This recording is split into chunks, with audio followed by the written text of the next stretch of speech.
All right, welcome back. We've got more hot topics. Of course, suspensions. We'll still keep going with that Philly-Pittsburgh because that seemed to be the topic on Sunday and throughout the week. Pittsburgh's Craig Adams suspended by the NHL for Game 4 on Wednesday night. Also, Dan Bylsma fined for $10,000. You have Scotty Hartnell, of course, getting in that fight, getting his hair pulled, which you could hear. And his necklace got ripped off too. It seems unbelievable, but this is warranted and this seems fair, right? You did mention earlier, and you touched on it. It was a great point that Philly's playing old-time hockey, but yet Pittsburgh is playing a little dirty. Oh, they're looking like whiny kids out there. Send some of them off. I'm glad that Adams got a suspension because he went out there. His only role was to start some ruckus, and it didn't work out. I don't think these suspensions are really going to change anything, especially when you have two teams with such a big.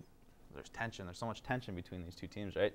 Mm-hmm. 1 game suspension. You know, yeah, you got an enforcer fighter out of the game for that game, but I don't think it's going to change anything. I don't think it's going to be as bad, but I'm pretty sure it's still going to be pretty chippy out there. I don't think Philly cares if Adams is suspended too. They don't really see him on the ice that much, and they just know that they've got Pittsburgh off the game, so they're happy either way. Yeah, I think what the record is 263-4 for teams that are up 3-0 in a series, and that counts both for baseball, basketball, and of course hockey. Yikes! So they're in a long road. That's all I'm going to say for that. Let's move on to another. This one's a brighter story, and let's move on to something happier. It's the goalies. And besides the brawls, the tending has been huge, and we'll talk about Braden Holtby and what he's done for the Washington Capitals. This is their 3rd straight year in the playoffs that they've had a rookie tender start. Your thoughts on that and what he's done so far?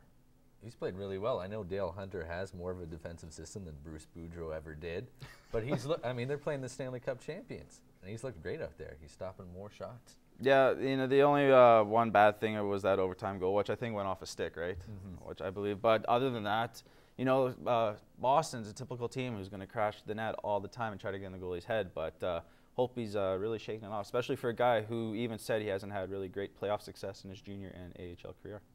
Yeah, and he's done a fantastic job in that time. And, of course, the goal last night, the game winner, resulted off a tip of Roman Hamrlik's stick, Chara's winner. So, you know, you win some, you lose some, but he's certainly been their best player in the 3 games thus far. Who stood out for you in terms of goalies? I know who you have in mind. It's a given. But you know what? You're right. And this is a guy that a lot of people can't see because he's played out in the West Coast. Yeah, as a Kings fan, I'm going to say Jonathan Quick. He stole Game 3. He played well in Game 2. He's been the Kings' bread and butter all year. He had 10 shutouts. If it wasn't for Quick, the Kings, with the lack of scoring for some reason, because they got 6 players who could put the puck in the net, they would have finished easily 11th or 12th in the conference this year. Not being a Kings fan, I'm going to say Jonathan Quick. He's been unbelievable. Vancouver, again, they were in the finals, and he's just absolutely shut them down. I'll also say Marc-Andre Fleury's a surprise for all the wrong reasons. Yeah, that's true. Well, that can make sense. But, again, you touched on it as well. He's stolen some games. I think it was 6 games during the regular season that the Kings lost 1-0. Yeah, it was a very stressful season for me. Just a little bit.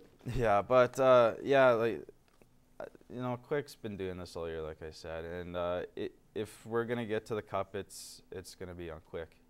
And, well, you got to give credit where credit's due, right? The offense has finally been putting the puck in the net, but like I said, Quick. Oh, a 1-0 game. That's what it comes down to. What about Daniel Sedin? Of course, going into Game 4, they have that extra day off. Yeah. He's starting to practice. Would you put him in there in Game 4 in that situation if you were Alain Vigneault? Because you got to be desperate right now. You got to throw everything in the kitchen sink. Your season's done if you lose. Yeah, you have to, but I think it's too little too late, right? They got to win 4 straight, and they're playing back in LA for Game 4. Will he help?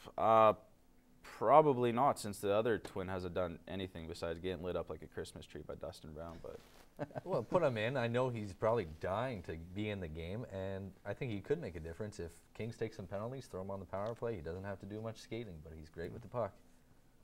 All right. Well, let's move on to Brent Sutter. He was fired last week by the Calgary Flames. Mutual agreement. He's now going to be coaching the World Hockey Championships for Team Canada. But what happened to him? Because several years ago, when he coached the World Junior team to back-to-back undefeated championships, he was touted as the next great coach in the NHL. What has happened in that time? I think it's just the team that he was with. They should have been. I believe he wanted to have a rebuilding process, which he didn't get.